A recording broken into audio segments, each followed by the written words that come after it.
Can I ask you a question? Fox 11 is tracking down an accused patient predator. About Nothing to say.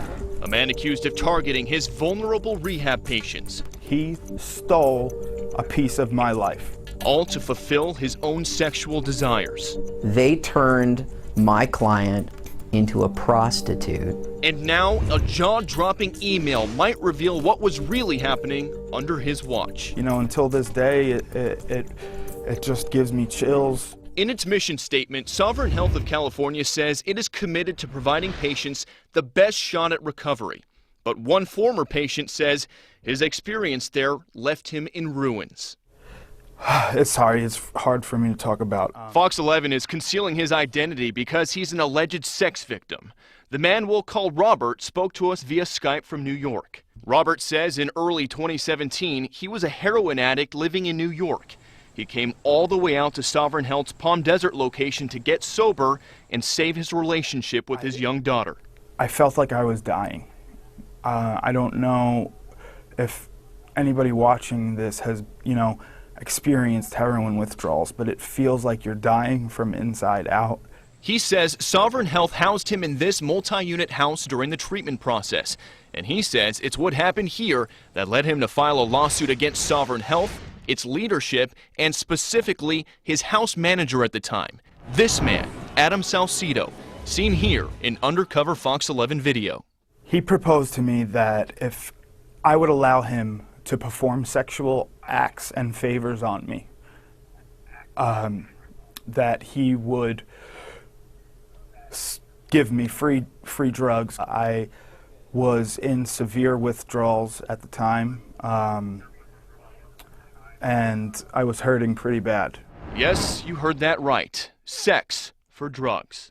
Robert says Salcido repeatedly made the sexual offer to him in person and then sent him this shocking email obtained by Fox 11, which says, quote, "Here's my number.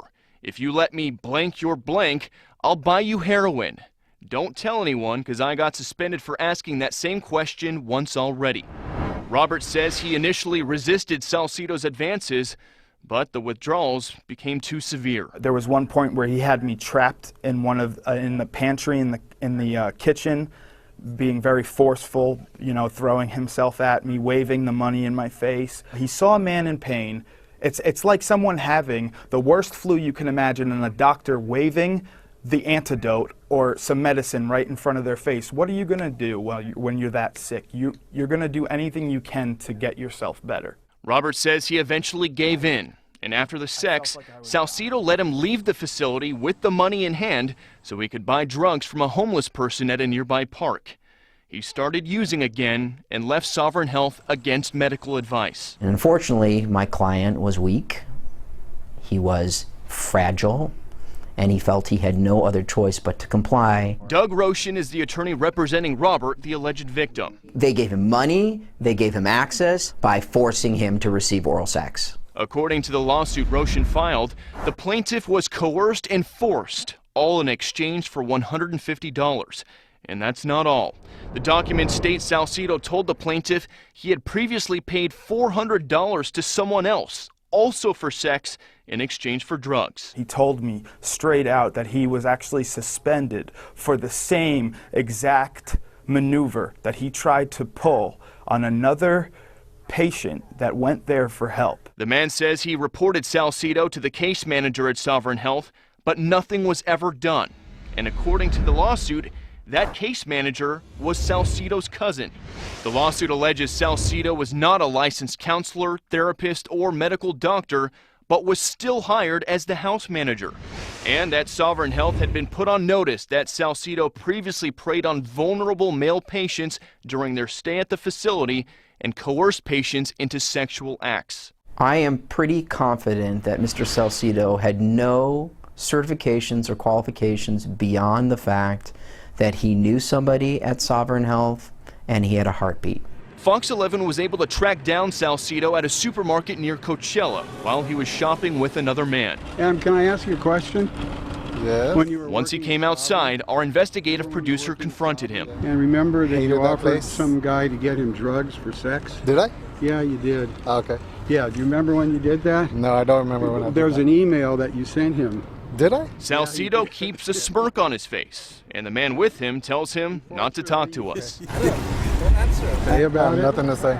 You're supposed to be taking care of the guy. That's what you call a drug addict who makes up lies. Salcido then gets into a car and is driven away.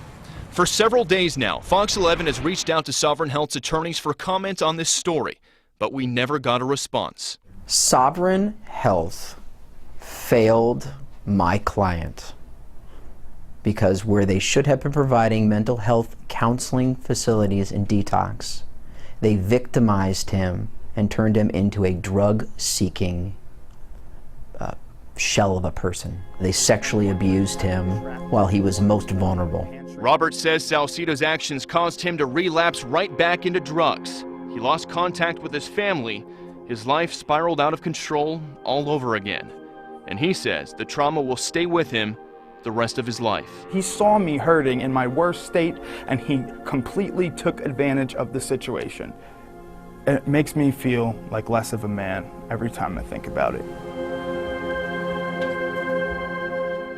And we've learned that Salcido no longer works at Sovereign Health. He also sued Sovereign Health in October 2017. We got a copy of the lawsuit right here.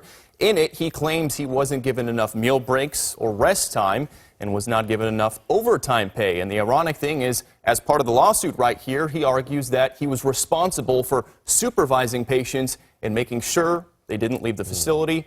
That case is still pending. Boy, Bill, that confrontation was something there. And I know we're protecting his identity. Was it Robert, the victim? Yep. Do we know how's he doing today? How is he? Good news to report. So after this happened, he fell back into drug use for about a solid year, most of 2017.